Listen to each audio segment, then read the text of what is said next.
Yun, so good morning. Magsusuksok na naman tayo ng ng singsing. Singsing pang kalawakan mga tropa. Yan. Another batch ng HPC. Right, yan. HPC 25386 tsaka 25389. So pang na natin to. 3, 5, pang 7 mga tropa. So, bali pang 7 HPC na natin. Yan sa lahi ng stitch natin masusuksukan. Baka makaligtaan na naman natin. Medyo may na kasi. May kalakihan na itong mga inakay. Itong ating stitch mga tropa, mga kalapatid. Ayun.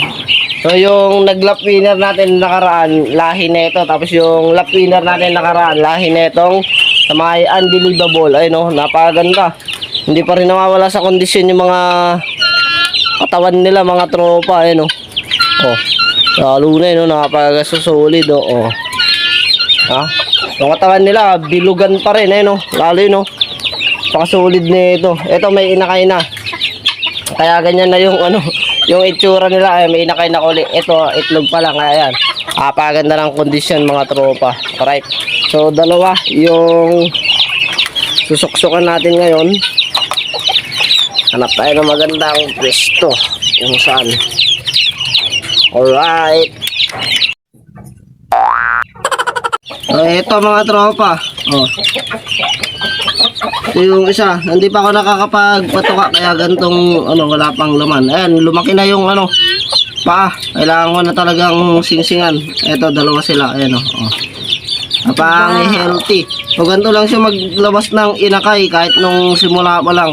Medyo may kaliitan pero pag tumanda mga tropa, ayun na. Doon na lumalabas yung totoong kulay nung mga inakay niya. O ganito lang. Ilusot natin. So hindi pa naman ganun ka hindi pa ganun kalaki yan. Saktuhan lang mga kalapatid sa Hindi pa siya yung talaga mahirap isalpak. Tapos kumuha kayo ng balahibo lang din ng ibon.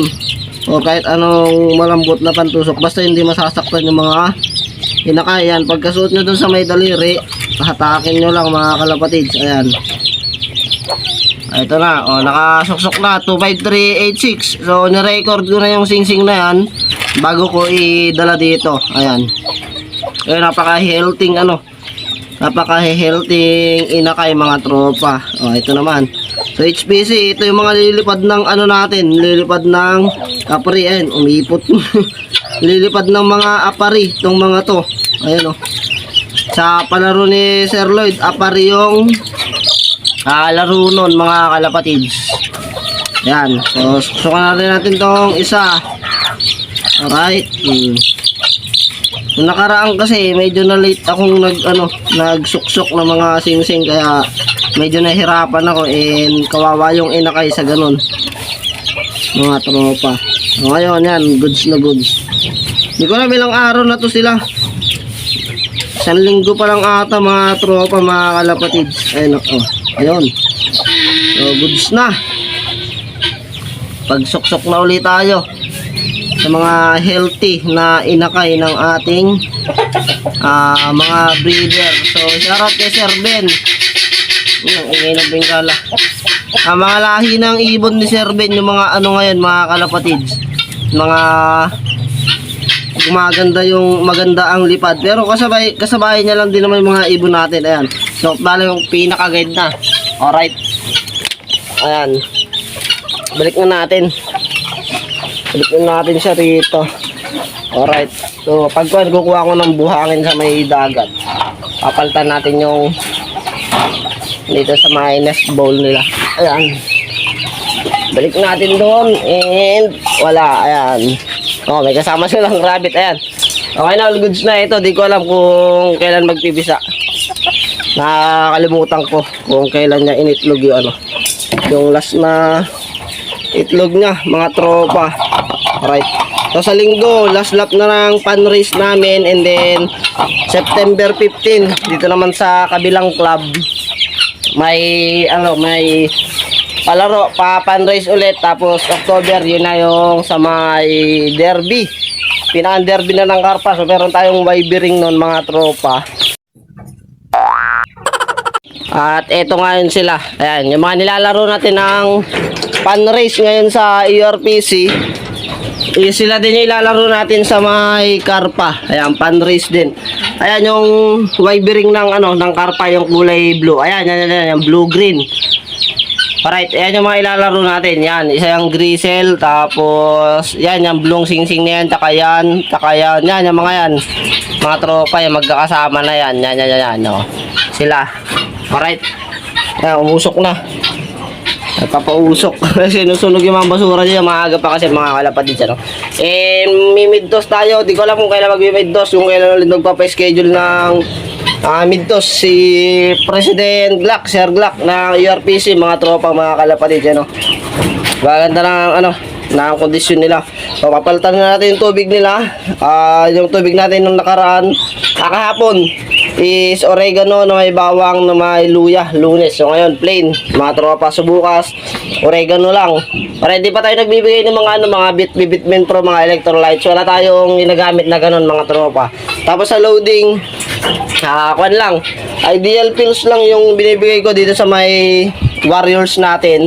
Sa araw ng kargahan, bago ako pumunta dun sa may loading site, mga tropa, dito pa lang bago kay karga sa training box, nilalagyan ko na sila ng ng mga ideal pills, mga kalapatids. Yung mga binu-viewing natin na bago, ito yung ibinalik sa atin na ibon kay Sir Japet, isinorender, and chinat sa atin ni Sir Japet, tapos pinatrace namin kay Sir Lloyd kung akin nga ba yung nawawalang ibon. So lahi nito is Bruno line, mga tropa, ng Chambalero, kung naaalala nyo. Yung ibon na binigay sa atin noon is ito na, nakakuha na tayo lahi. Tapos ang hindi siya nestmate, mga tropa, bali pangalawang clutch to ang nauna, yung karpa, yan, may lahi na yan ng Bruno line, tapos Basra. Alright, yun din, magkapatid yung dalawa, yun nga lang, magkaiba ng clutch, mga kalapatids. Ito, nakawala kasi ito, nakaalpas no, ngayon, di na nakabalik, binu-viewing pa lang natin. Ang kasabayan nito, yung mga inilalaro natin ngayon, yan, inilalaro na rin sana natin sa ERPC ito ngayon. Sayang lang, halos isang buwan nating, hinahanap. Umusok na. Halos isang buwan nating hinahanap, mga kalapatids. Ngayon, yung mga kasabayan niya, nailaro na natin. Lumilipad na ng malayo. So, sa linggo, Madela, almost 60 plus or 70 plus kilometer yung last lap namin, mga kalapatids. Ayan, so good luck sa lahat. And yung isa natin, contender, leading sa 3 laps. Asa na yun? Wow. Ayun, yung leading natin sa 3 laps. Tapos sa 2 laps, nag-entry ako. Ayun, yung white plate na yan. Ayan. So, top 1, mga kalapatids. So, sana mag-luck tayo ng last lap para makakubra tayo, madali natin yung first overall ng 2 laps and 3 laps pan race ni Sir Glock. Ayan. So, maraming salamat, mga tropa, sa patuloy na sumusuporta dito sa channel natin. Alright, so kita-kits sa next na video. Next na abangan, mga kalapatids.